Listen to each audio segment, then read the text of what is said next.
It is a no makeup kind of day. And a no makeup kind of day just means Jessica did not feel like it today. I did not feel like putting on eyeshadow and concealer and highlight and, oh god, mascara, everything. I woke up and I told Satan, not today.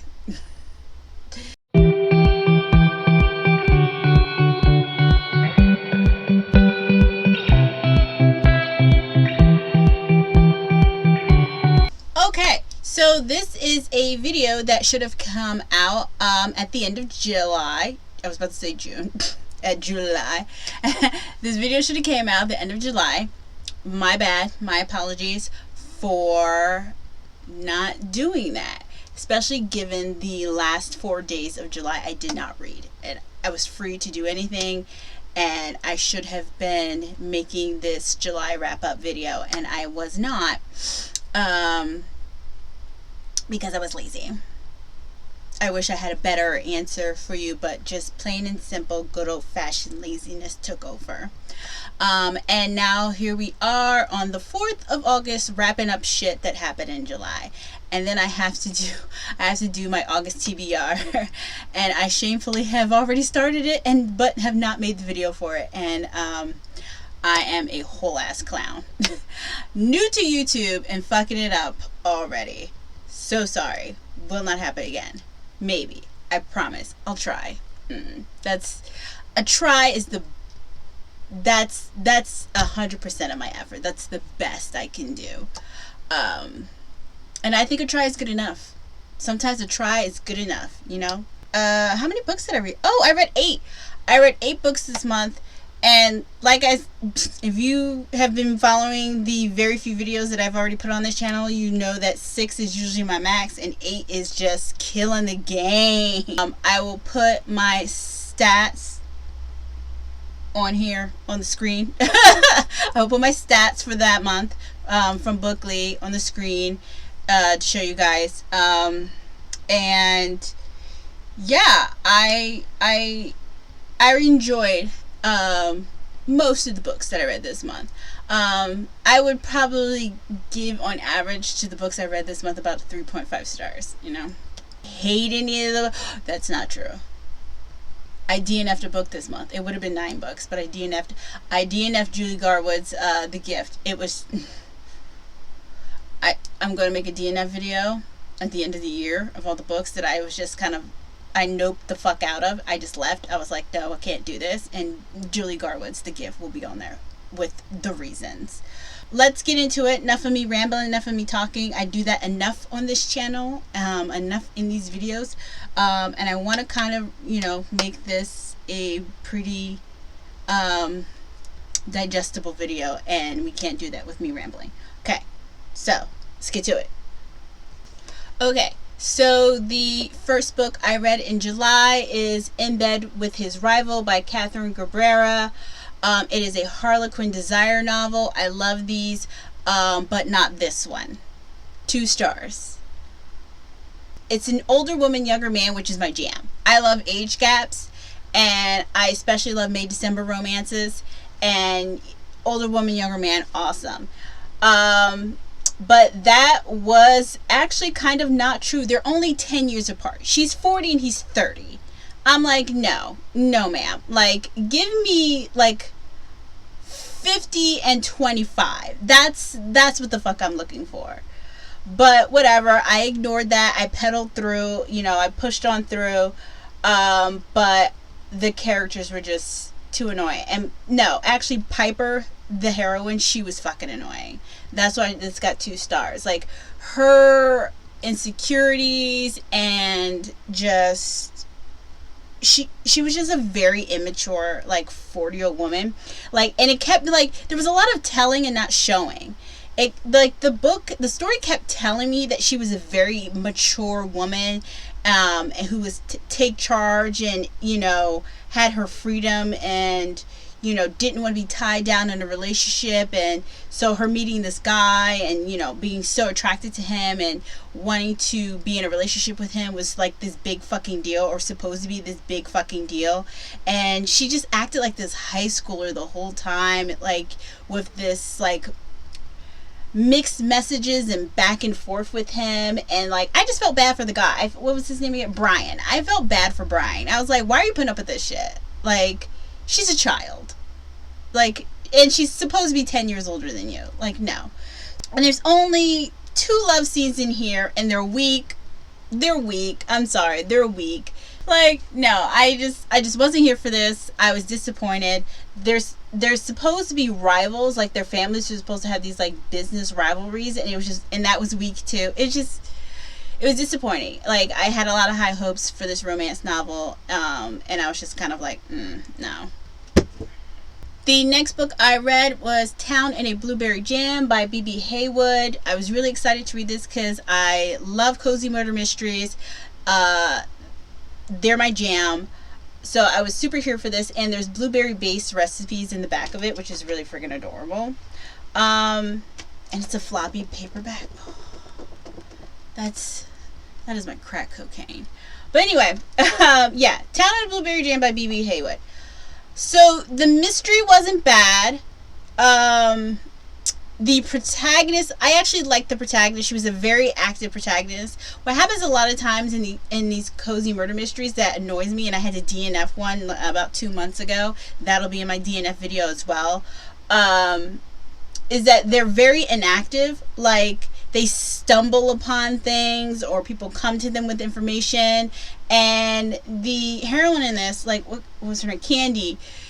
She actively goes out trying to solve this mystery. Like, this bitch is nosy. This bitch is like, you know, Jessica Fletcher from Murder, She Wrote. And that's what I want from my protagonist in cozy murder mysteries. I want you to be active in the mystery. Like, I don't want things to just happen or fall in your lap. Like, she actively went out there and was trying to solve this mystery because, like, otherwise her friend was going to go to jail. And that was another thing that I actually loved about it. Like, her friend that was going to go to jail had this kind of Boo Radley essence to him. It's not explicitly stated in the book that he has a mental disability. I don't know if I'm reading that or if the author intended that, but without really stating it.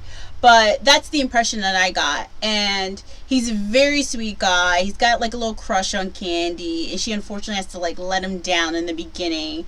But, you know, murder happens, and it gets set up to make it look like he did it. And so, you know, it's kind of not a race against time, but she and her father, who she lives with in this, you know, small Maine town, are trying to solve the mystery of who actually did it, because they don't believe for 1 second that he did it. Why I gave this book, I think 3 stars. Yeah, 3 stars is it was goofy. It was goofy. That to me is the issue a lot of the time with American cozy murder mysteries and British cozy murder mysteries. British cozy murder mysteries, they don't, most of the time, they're not silly. Like, the motivations of the character aren't goofy, and the action of it and the mystery itself aren't silly. They're all played to be very serious. It just so happens that that's the whole thing about cozy murder mysteries that I like.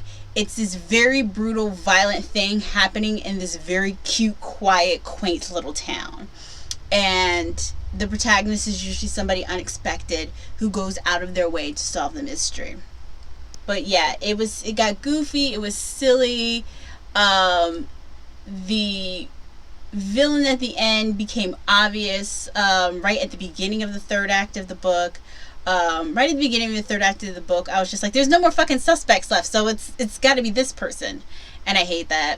I still want to be surprised by it. And yeah, it was really corny. It got really silly, and it just lost all the buildup that was happening for me. especially in the prologue. The prologue was amazing. The prologue is the first murder victim falling off a cliff, and all his thoughts, like all his entire life flashing before his eyes, and he describes it so amazingly and so beautifully. And I was like, oh man, this author is incredible. And then by the time I got to the end, I was like, no, 3 stars. Like, what is this silly shit? She's a good writer. She's a really good writer. I like her style, but I just didn't like how the mystery turned out in this very silly kind of way. The third book I read in July is Back in the Texas Bed by Naima Simone. It is another Harlequin Desire book, interracial couple, black woman, white man, so you know I grabbed it. Easy like that. Sometimes. Some interracial romances are just, you know what I mean. Yeah, Back in the Texas Bed by Naima Simone. 3 stars. I did like it. It got right to the issue. That's another thing. This is Secret Baby, like surprise baby. Like, you know, they had a falling out. She left town. She comes back to town. She's a chef. She comes back to town, and she's the head chef at this very, like, nice 5-star restaurant. He's like the son of a fucking billionaire in Texas, and he eats at this restaurant constantly. And one day he and his friend want to meet the chef, and she comes out, and they're both shocked to see each other. And you know, he's in turmoil about the whole thing because he's pissed off that she left, but he also misses the fuck out of her, and she's scared to death because she knows she came back to town with his 3-year-old son that he doesn't know about. And I know a lot of people hate surprise babies, secret baby trope. I don't give a fuck. I love it. It's my jam, and I was here for it. And it got right to the heart of that issue. I thought the whole book was going to be, you know, her working up the nerve to tell him and blah blah, but like no, by like chapter 2 he's just like, bitch, that's my baby. Like, you are not about to keep me from my child. And she doesn't deny it, but they do have a DNA test just to make sure, and he wants to spend time with the child. He wants to be part of the child's life. But they come up with this silly, goofy ass arrangement where they'll live together but not be a couple, but co-parent the child. It's stupid, and you know right from the jump it's never gonna work, and it doesn't. They try it, but they keep coming into each other's rooms and fucking, and then just going, what are we doing? I don't know. And like, because he's hurt she left, but he also doesn't know that she left because his evil ass father sexually harassed her, and then on top of that told her, bitch, you're the help. You're the help. My son's never gonna marry you. And I'm like, oh god damn. Like, this book had everything I needed. I did like this book a lot. There are various sex scenes in it. Very good. I felt the chemistry between the characters was great. 3 stars. The reason this isn't 4 stars is because the ending was rushed as fuck. It felt like the author was nearing 215 pages, because these books are small. These Harlequin, like, romance books are very small. They're, like, at the most, I think 250. And even that, I think, feels like a lot. But it felt like the author was feeling like, oh, I'm nearing my word count. And then they lived happily ever after. And I was just kind of like, whoa, there was a lot of drama happening in here that got wrapped up in a chapter. So I was not a fan of that. So that's why it was 3 stars. I'm just like, no, like, we had this great romance going. We had all this build up. Take your time, sis. Like, don't rush me towards the end. Can't stand that. So, yeah. But I did like it. Back in the Texas Bed by Naomi Simone. 3 stars. The 4th book I read in July is Santa Monica by Cassidy Lucas. Cassidy Lucas is a 2-woman writing team, kind of like Christina Lauren, and they just go by Cassidy Lucas. Let me just say right off the bat, 4 stars. Loved it. It's a thriller in the same vein as Big Little Lies. That's what the book was advertised as, or marketed as, and that's absolutely true. It had a very Big Little Lies feel to it, and given that I absolutely love that miniseries, I did not read the book, but I love the miniseries. I will snatch this up right away. I was hoping this would be good, and it fucking was, and I loved it. I will say though that I feel like this book would be hit or miss with a lot of people. I feel like you're either going to be somebody who really loves this book or you're going to really hate this book. I feel like there's not going to be any in between. I really liked it. Having lived in California, having been familiar with the bitches of Santa Monica, spot on. So basically, it's a mystery novel about Zach, who is a... Why did I lose my train of thought? What does Zach do? Zach is a personal trainer and the manager of a gym, and it's one of those high intensity training gyms. One of those kind of like Orange Theory, like, you know, very intense personal trainer class oriented gyms. You know, which just sounds like a regular gym. But anyway, Zach. Yeah, the book opens with Zach, who is a personal trainer, a gym rat, the manager of a gym. His death, and you don't see how he dies, you just know he dies, and his sister happens upon his body, and she is distraught, she's upset, but she immediately just starts cleaning up like her fingerprints, her evidence of her even being there, and just, you know, dips out, and you're just kind of like, what the fuck? And so, and then the book moves backwards towards the murder. Then you eventually get there. The characters are so compelling, so complex. They're just so interesting. And like Big Little Lies, a lot of the characters are these rich white women who have nothing better to do than to snipe at each other and to cause problems. And Zach is thrown in the middle of that by being their personal trainer and being a part of their lives. And his sister is a housekeeper / nanny to a lot of the families that the women that he trains at the gym. So yeah, Zach is the personal trainer to all these women, and his sister Letty, who we meet in the beginning, who finds his dead body, she is the housekeeper / nanny to a lot of these like wealthy women in Los Angeles and Santa Monica.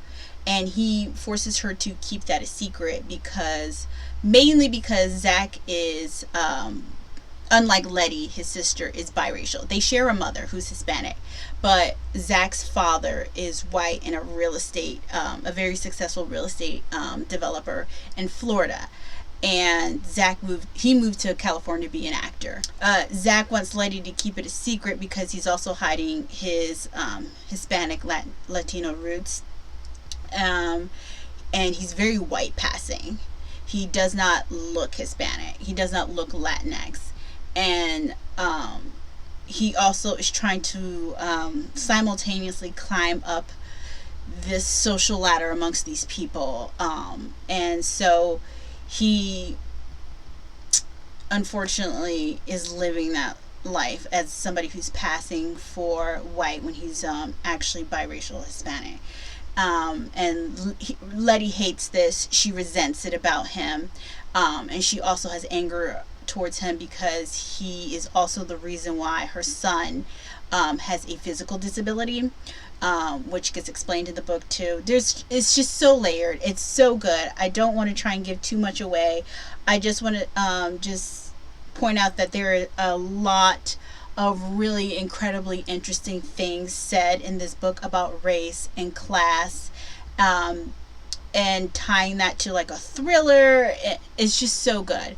And like it even mentions how Zach is like a Republican and he's like this full-on Trump supporter, and that also helps him move within like this very wealthy world, and Letty hates that, and so it's just so good. And all the characters are so flawed. They all do things that will make you fucking hate them. Letty and another character, Mel, are probably the most decent people in the book, but even they do shit where you're just like, what the fuck is wrong with you? Mel is one of those like white women allies who try. And there are times when you do feel bad for her. You really understand her circumstances and you're just like, God damn, girl, sorry. But there are times where it's just kind of like, what is wrong with you? Like what is wrong with your white lady savior complex? And oh God.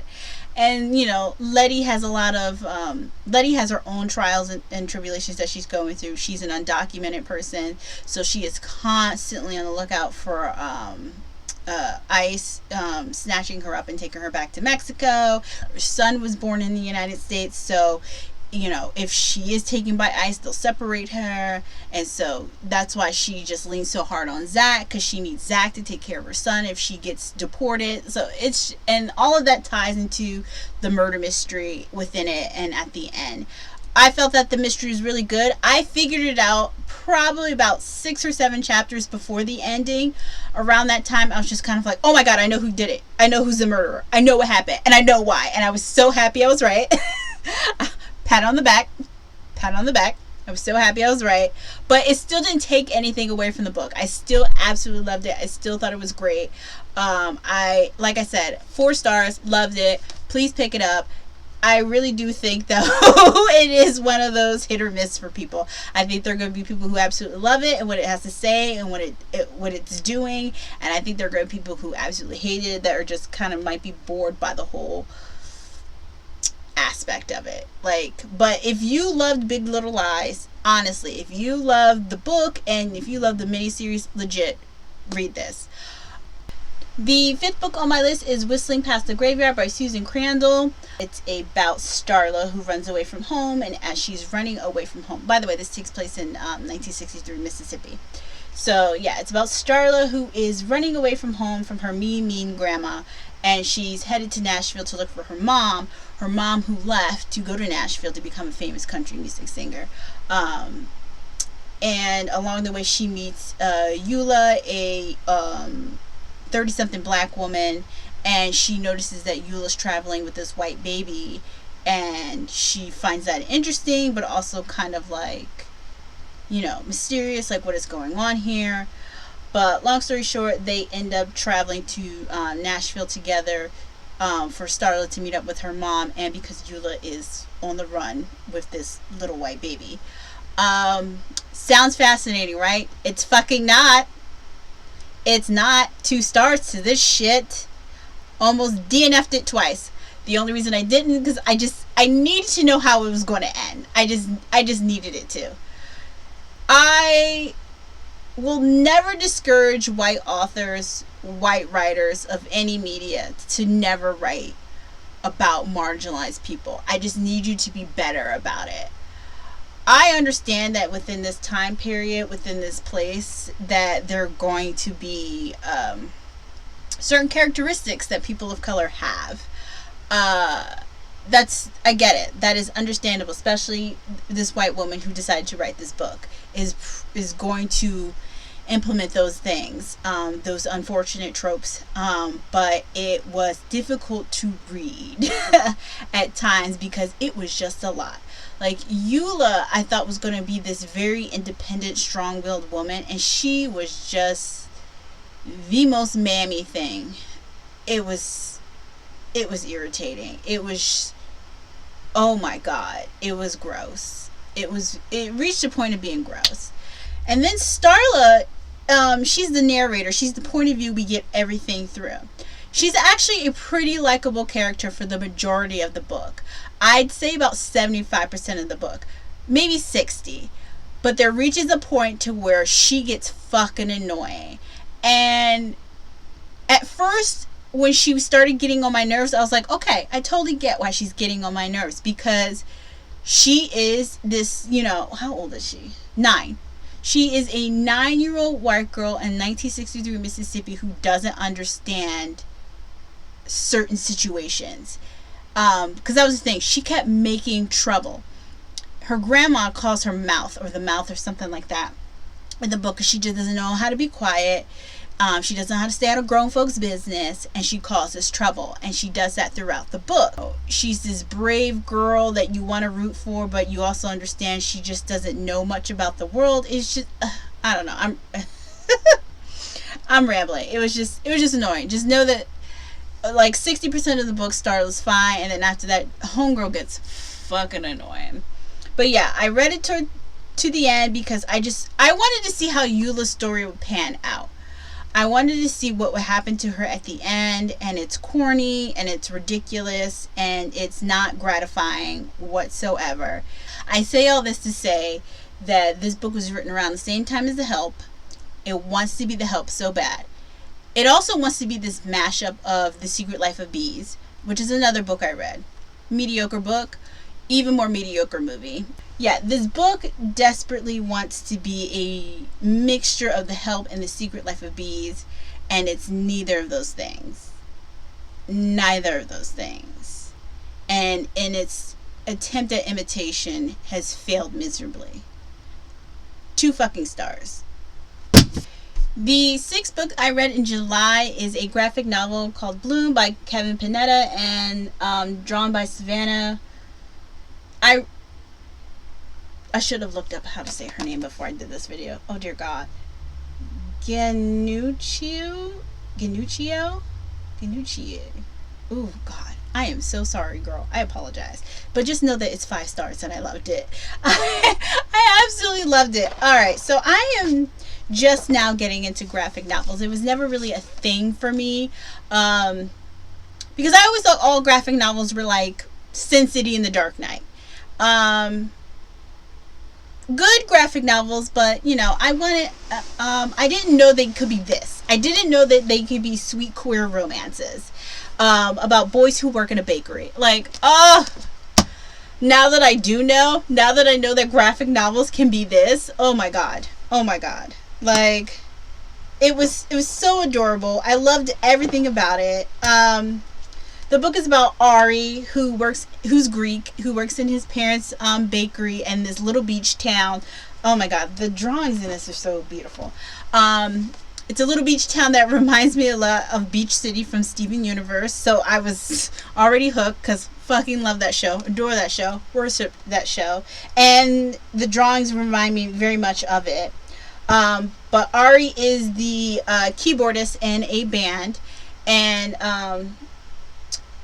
where does this take place? Oh yeah, they're in Maryland because I remember they want to go to Baltimore. So yeah, Ari is me at 18. He can't wait to get the fuck out of there. He cannot wait to get the hell out of his parents' house and go to the big city and do his own goddamn thing, which upsets his parents, particularly his father, who wants him to stay and work in the bakery, especially now that his older sister is married and off on her own.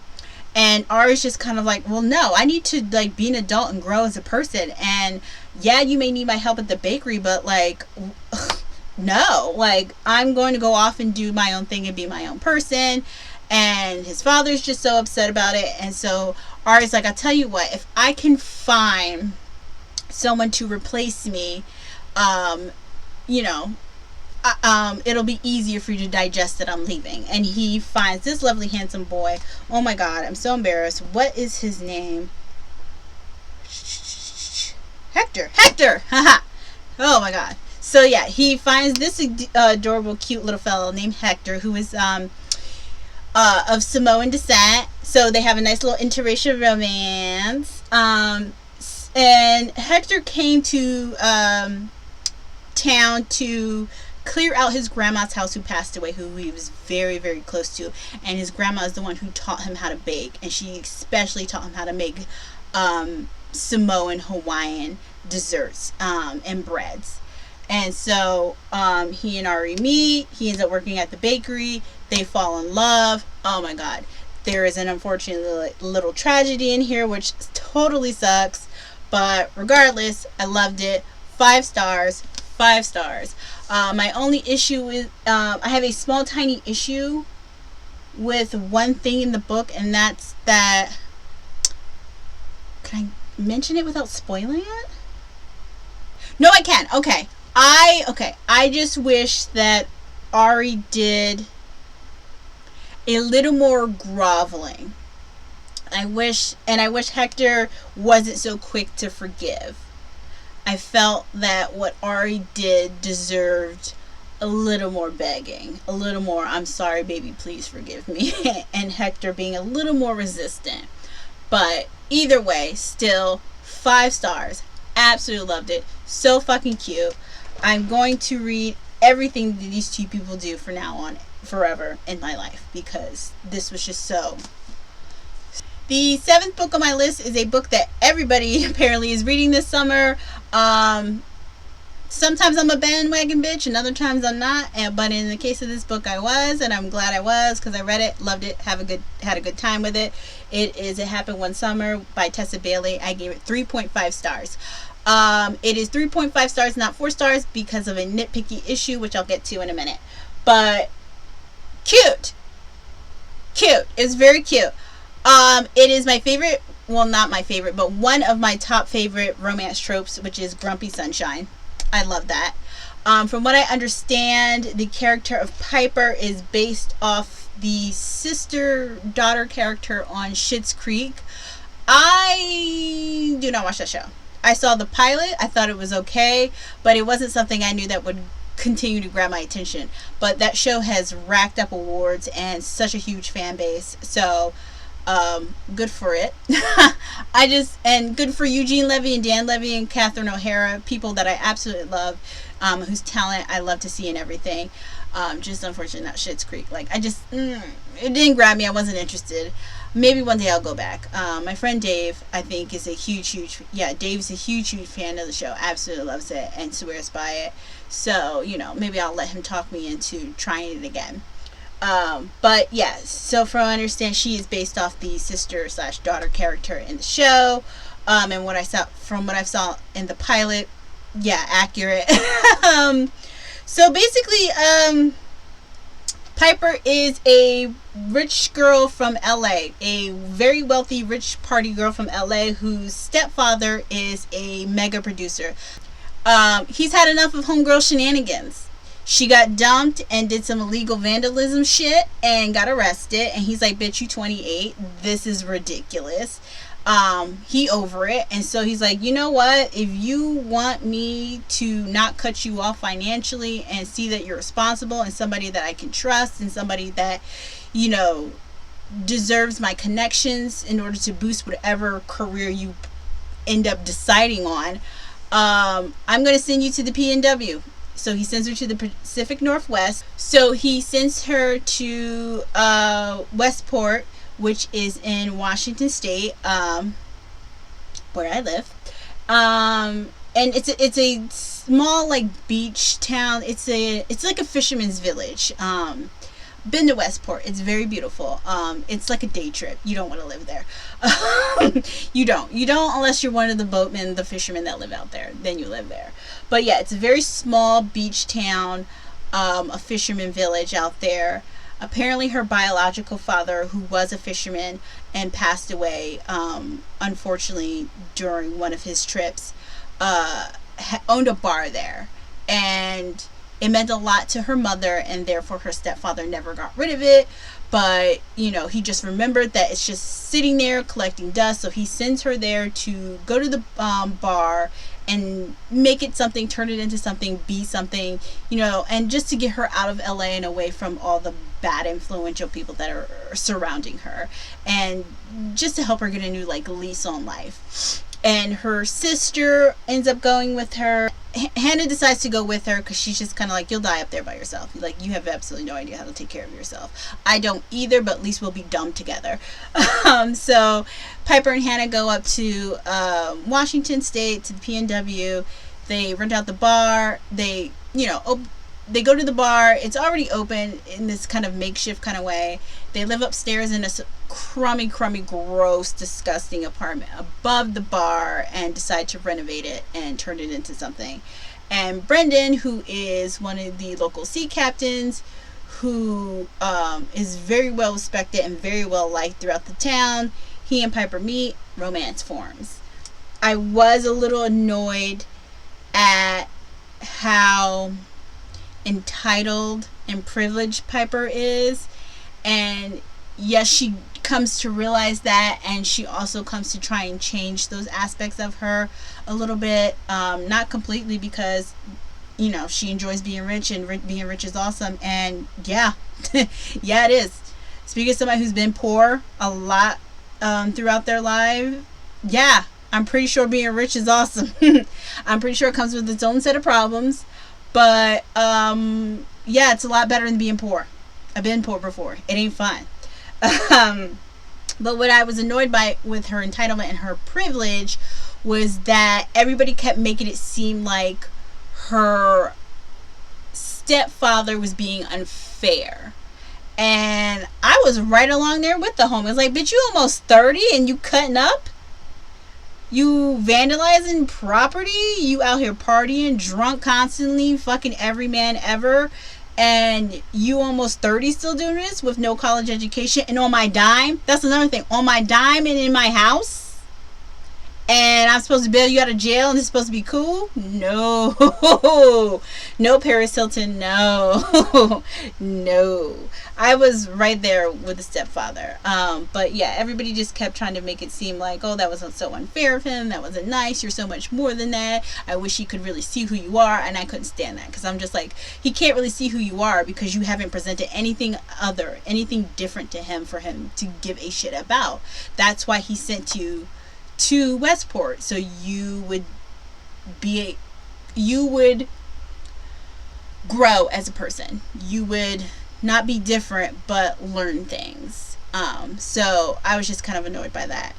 I will say though, the sex scenes were okay.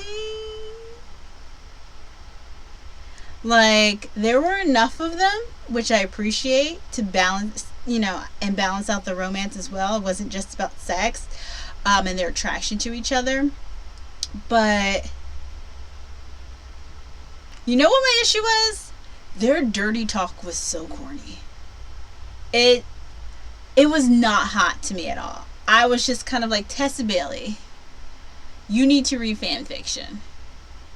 You need to read some fan fiction. I don't know. It felt like dirty talk that was written by somebody who doesn't do dirty talk in real life. And it's just assuming this is how people who do dirty talk during sex. That's what it felt like. And it was just kind of like, nah, girl. Nah. Brush up on some fanfic and read that. And I promise you, you will get an education. And I did have an issue with the whole trip to Seattle scene. He takes her on this like shopping spree to Seattle, and I just didn't sit right. It didn't fit within the story, and it also felt too much exactly what Brendan was trying to do, which is buy her, or to let her know, like, hey, I actually make really good money doing this. Because that becomes a fear of his. He's just kind of like, I'm never going to be able to keep this girl. Because she's just like so used to this glamorous, expensive life. And I just don't live that. And there's no way in hell I'd move to LA. And so he takes her on this shopping spree. This like, nice 2-day trip to Seattle. And it just felt cheap. It just, like, I don't know. It didn't feel like the scene necessarily belonged there. I understood why it was there. It's explained why it's there, but it just also it felt out of place, and that's just something I didn't want the characters to do. I didn't want Brendan trying to prove to her that I can take care of you. I can especially take care of you financially, if that's a worry, if that's why you are considering not staying here. Within the context of the story, like I said, I understand completely why it's here. I just wish that it wasn't. I just wish that wasn't something we needed to explore. But I get why we do. Because, in real life, that would be a genuine fear that someone would have. Like, man, how am I going to keep this, glamorous, rich girl who's used to a certain way of living that I can provide but don't want to, or don't live by. So, but other than those two things, the horrible dirty talk and that whole let me buy you scene of them going to Seattle, not a fan. But 3.5 stars, loved it. I will pick up Tessa Bailey's next book because I really enjoyed this so much. The last book on my list that I read in July is Forget This Ever Happened by Cassandra Rose Clark. It is about Claire, who is forced to stay with her grandmother in this very weird, strange town that she lives in June of 1993. It's a coastal town near the Gulf in Texas. And small little town, about, as big as a nickel. And she's been there before, but it's not until she's there for a very prolonged time that she starts to notice that there are weird shit happening in the town, such as monsters. Apparently the town is overrun with monsters who live at the edge of town in a power plant, and they are not allowed within the city limits, and they're not allowed within, downtown, suburbs, anything. But one of them comes to Claire's house, and speaks to her and freaks her the fuck out. She's going crazy about it, and what makes her even crazier about it is how everyone in the town acts like it's normal, and then that's when her grandmother, just reminds her, oh, monsters live in the town. And she's just kind of like, I've been here a million times, I've never seen any monsters, let alone had one talk to me. What the fuck? And she's just kind of like, well, that's because the further away you are from the town, the longer you away from the town, the more you forget. You've met these monsters before, you've just forgotten. And there's a whole mystery surrounding why they keep coming to town, why they keep seeking out Claire, and why there is a girl named Aubrey in town, very strange, weird girl that her grandmother keeps insisting she become friends with, instead of becoming friends with Julie, who is another girl who lives in town, who works for the monster exterminator business that's in town. All this sounds amazing. It was fucking great. I love the developing sapphic romance between Claire and Julie. I love all the weird shit. I love how Julie's just kind of losing her mind at the fact that monsters exist, and they exist in this town with her grandmother, who's also acting weird and very strange, and it's just treated normally, and she just doesn't know what to do with herself. She even calls, at one point she calls her mother, and she's just kind of like, you grew up here, did you know there were monsters here? And she goes, oh yeah, it's the further you get from the town and for a prolonged amount of time, like, you forget. Thanks for reminding me. Yeah, there are monsters there. If you see one, don't go near it. Call the exterminator. And I love that. I thought it was great. Unfortunately, as the book goes on, I got a little disappointed. That's why it's 3 stars. It got really hokey and cheesy in that very 80s like 90s kind of way, which is fine. That's atmospheric for the book. That's exactly how it should go. I mean, the book is made to look like a VHS tape, like the holder and the tape inside. Like, I think that's freaking awesome. And that also plays into an aspect of the book where there's a video store that Julie desperately wants to work at, but her dad won't let her. He wants her to keep working at the monster exterminator business. Yeah, I don't mind already being told the answers or the solution, or knowing who the killer is, whatever, in mysteries and in thrillers, and working backwards, having the character try and figure things out too. However, this time it just didn't work for me. Like I said, it was taking the characters too long to figure out shit that I knew like 10 chapters ago. It was just kind of like, come on, get on the ball. Julie is a very smart girl, which is also why it was very annoying trying to have her catch up. It was like, come on, girl, figure it out. Let's go. You're almost there. Like, oh my God. And she kept asking so many questions that you felt like she should already know the answers to. And at that point, I was getting annoyed. I just wish that it kept the tension. It didn't keep the tension for me, because like I said, you as a reader, you start piecing things together, and once you start doing that, you're just kind of like, oh, okay, I see what's happening. But unfortunately, Claire and Julie aren't there with you yet. They're still like 5-6 chapters behind, and you're just like, come on, let's go. Come on, you're almost there. You almost got it. I got faith in you. Let's keep it going. And that being said, I don't think this book needed to be as long as it did. It was, what is this? 327 pages. I'm pretty sure this could have been a novella. We could have chalked this up to maybe 230, maybe even 250. But yeah, it's about 100, maybe 120 pages longer than it needs to be. I don't understand why Julie's asking questions of things I feel like she should already know the answer to just by being a citizen of this town. So yeah, 3 stars, not bad, but it's definitely not a reread. So that is it, my lovelies. That is all the books I read in July. You know, a lot of 3-star reads, but still okay. Still okay. 3 stars just means mediocre. 3 stars just means it can stay on my shelf, but you know, I'm not gonna reread it ever. Except for the 2 stars, that shit's getting donated to the fucking library. Oh my god, those books were just annoying. I should have DNF'd them. I should have fucking DNF'd them along with Julie Garwood's The Gift. Like, they turned out to not be worth finishing. But you live and you learn. You know, stay hydrated, moisturize, read some smut every now and again. It's good for your soul. And pay your library fines. Always, always, always pay your library fines. Have a good night. Love you guys much. Bye.